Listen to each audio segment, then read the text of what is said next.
ADN Podcast. ADN Podcast. Voces con contenido. En ADN Hoy, este es el ADN de la noticia. Ya de regreso, ya decíamos, una semana corta, pero semana clave también para la mega reforma que impulsa el gobierno en el Congreso. Sería votada este miércoles en la Cámara de Diputados, una reforma que el gobierno ha bautizado como un plan de reconstrucción nacional, pro inversión, pro crecimiento y pro empleo. Uno de los temas que queremos conversar a esta hora con el ministro del Trabajo, Tomás Rau. Ministro, bienvenido a Radio ADN, muy buenos días.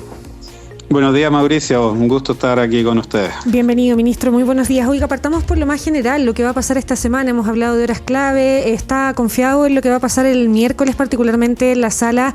El gobierno ya ha planteado que tiene los votos para que se avance y pase la iniciativa al segundo trámite al Senado.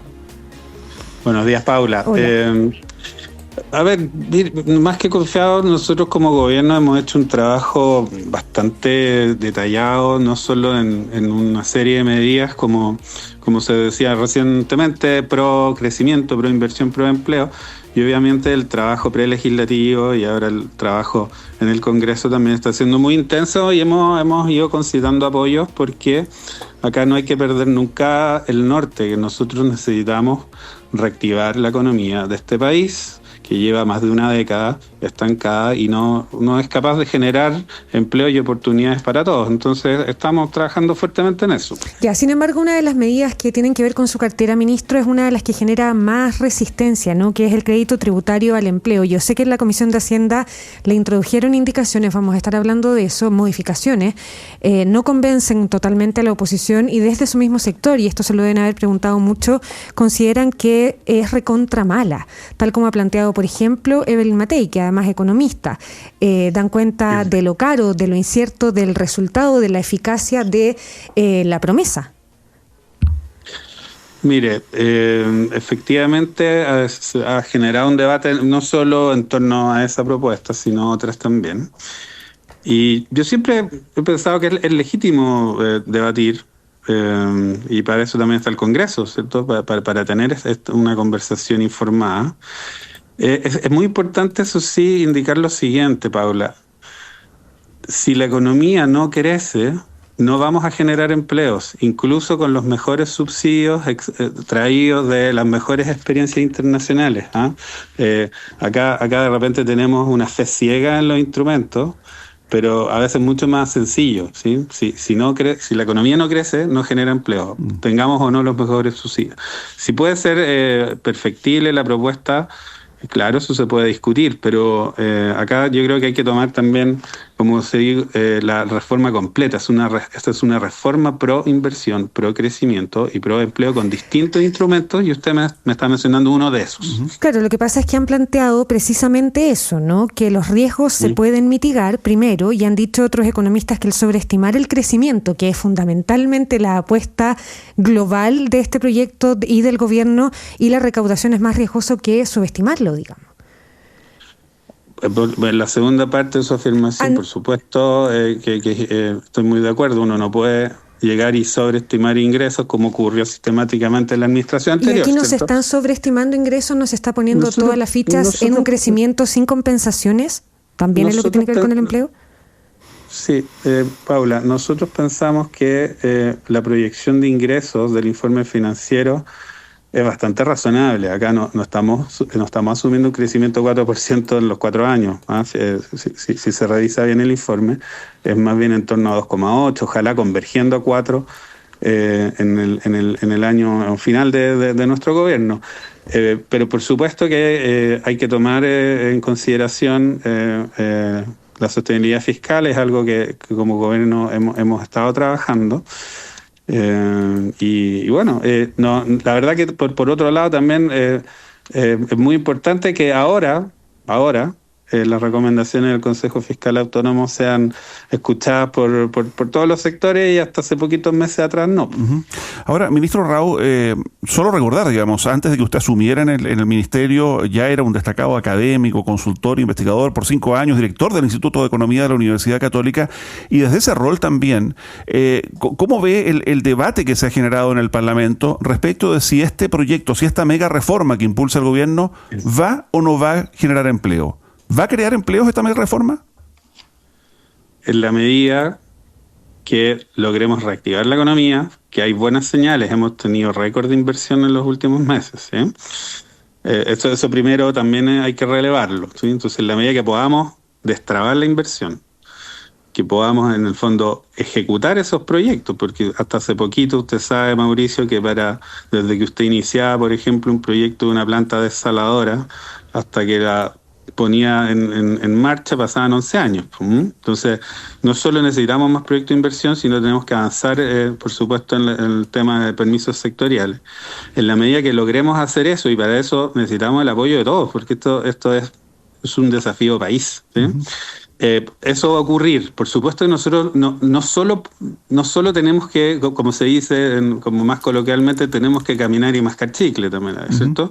Entonces nosotros tenemos que avanzar en medidas que básicamente permitan al mercado laboral una mayor adaptabilidad a los nuevos tiempos y también en el fondo, mejorar de alguna manera la dinámica de las relaciones laborales. Nosotros lamentablemente estamos teniendo destrucción de empleo formal que no habíamos visto en los últimos años. Estábamos generando empleo de a poquito, todavía no recuperamos la tasa de ocupación que teníamos previo a la pandemia. Pero en las últimas cifras del trimestre de enero-marzo hemos visto destrucción de empleo formal. Entonces, 8,9% de desempleo, son más de 900.000 personas sin trabajo. Exactamente, 925.000 personas que buscan trabajo, que se demoran en promedio 7,5 meses en encontrarlo, los que lo encuentran, y muchos de ellos lo vuelven a perder. Entonces nosotros hemos lanzado la Mesa de Reactivación Laboral desde el Ministerio del Trabajo, también para ir, en el fondo, proponiendo medidas coadyuvantes, ¿cierto?, que trabajen en conjunto con el plan de reactivación laboral. Por supuesto que acá nosotros podemos crecer, pero si tenemos, como se llama, la máquina trabada por regulaciones o por incluso incertidumbre o falta de confianza, que no haya inversiones incentivas en mano de obra, no vamos a mejorar lo rápido que necesitamos. Ministro Rau, para usted la mejor política social, y ojalá algún día sea la única, ¿es el pleno empleo? Para mí, una de las mejores, si no la mejor política social es el empleo. Yo no me hago cargo de la segunda frase de su aseveración, Paula. No, la dijo Jorge Quiroz, el ministro de Hacienda. Y usted está hablando con Tomás Rau, el ministro de Trabajo. Por eso y le pregunto Previsión si usted está de acuerdo con esa segunda parte de la frase, que ha generado mucha polémica a propósito de lo que significa, digamos, ¿no? Mire, el empleo es sin duda la mejor política social, ¿sí? Y no solo el empleo formal.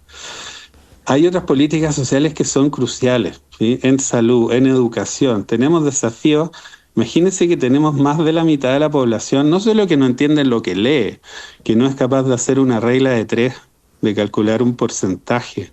Por supuesto que tenemos desafíos ahí también, y por eso tenemos un sistema, ¿cómo se llama?, de políticas o de programas sociales, algunos de ellos muy bien evaluados y otros no tanto, y tenemos que trabajar con la realidad que tenemos como país. Ministro Rau, antes de dejar de hablar de la mega reforma, hay otra iniciativa que tiene que ver necesariamente con el Ministerio del Trabajo, que es la propuesta de eliminar la franquicia Sense, que genera mucha controversia otra vez a nivel transversal. Por lo pronto, en la Comisión de Hacienda hubo parlamentarios del oficialismo que la rechazan. ¿Cuál es el objetivo de terminar con esa franquicia cuando estamos hablando de la necesidad a los chilenos de que se capaciten, de que los trabajadores encuentren más y mejores también empleos? ¿Por qué una decisión tan radical y no un punto intermedio como el que plantea hoy Renovación Nacional, que es modernizar un sistema que reconocen necesita mejoras, pero no eliminarlo? Sí, me parece muy relevante su pregunta, Paula, y se la agradezco. Mire, nosotros tenemos este sistema desde el año 1976, ¿cierto? Uh-huh. Que para quienes nos escuchan y lo entiendan es una reducción, ¿cierto?, de impuestos a las empresas que invierten en capacitación hasta un 1% de su planilla, que es básicamente usada por las grandes empresas, ¿sí?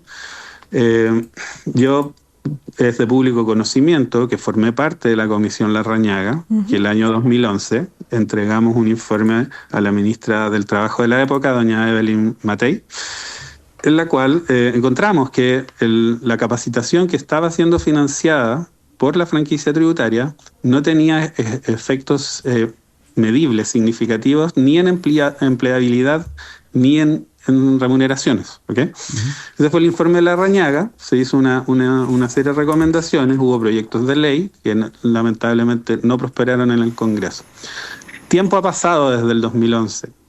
Han habido distintos informes, como el de la Comisión Nacional de Productividad, el informe de la DIPRES del año pasado, que han encontrado lo mismo, que es un instrumento que no está cumpliendo su objetivo. ¿Y su convicción es eliminarlo o perfeccionarlo? ¿Y hay ahí un margen de negociación del gobierno con sus propios parlamentarios? Mire, mi convicción es que eliminar un instrumento no elimina la necesidad, en este caso, de capacitación. Entonces, usted reforma un instrumento, cosa que se intentó 2 veces, porque le recuerdo que en el segundo gobierno del presidente Piñera también hubo un intento de reforma, de modernización del CENSE, que tampoco prosperó en el Congreso. Entonces, esa vía no es que no las hayamos intentado en el pasado. Entonces, mi convicción, repito, es que nosotros no vamos a eliminar la necesidad de capacitar. Y como Ministerio del Trabajo, porque esta es una medida tributaria, ¿cierto? Es una eliminación de una franquicia. Pero nosotros como Ministerio del Trabajo, por supuesto que nos tenemos que hacer cargo y nos estamos haciendo cargo. Estamos básicamente trabajando con la Mesa de Reactivación Laboral para tener las mejores prácticas en el caso que tengamos que montar un nuevo sistema de capacitación moderno, ¿cierto? Enfocado en el nuevo mundo del trabajo, ¿ok? No en las relaciones laborales del Chile de los 70. Pero perdón, ministro, pero en el intertanto, ¿qué debiera pasar con el CENSE? Porque, a ver, preparando esta entrevista me encontré con una columna suya recién de diciembre del año pasado, Desempleo persistente y la otra emergencia, donde usted, entre otras cosas, escribe que el CENSE debiera tener un rol protagónico para un porcentaje alto de adultos que quedó atrapado en el rezago. Si usted hace un par de meses escribe que el CENSE debiera tener un rol protagónico, ¿cómo ahora se pretende terminar con el CENSE, con la franquicia del CENSE? A ver, bueno, le agradezco también, Mauricio, que haya citado mi columna. Como dicen, uno es dueño de su silencio y esclavo de sus palabras. Si se llega a eliminar la franquicia, primero son dos conceptos bastante distintos. Uno es un servicio, ¿cierto?, nacional de capacitación y empleo, y el otro es un instrumento tributario que permite rebajar de impuestos a las empresas que gastan en capacitación. ¿Sí? Son 2 cosas distintas. El CENSE sigue.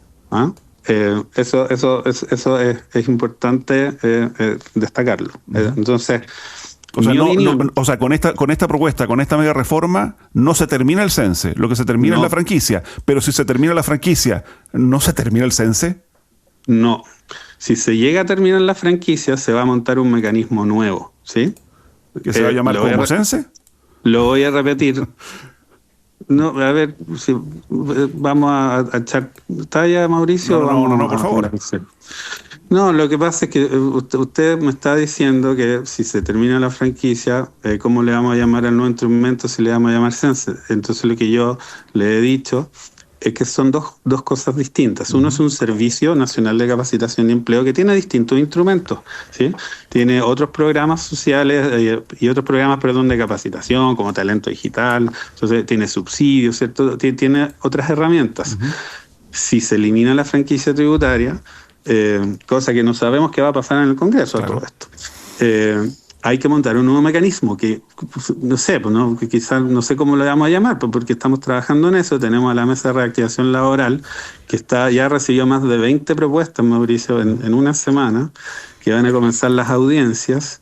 Luego, prontamente, el 25, si no me equivoco, comienzan las audiencias.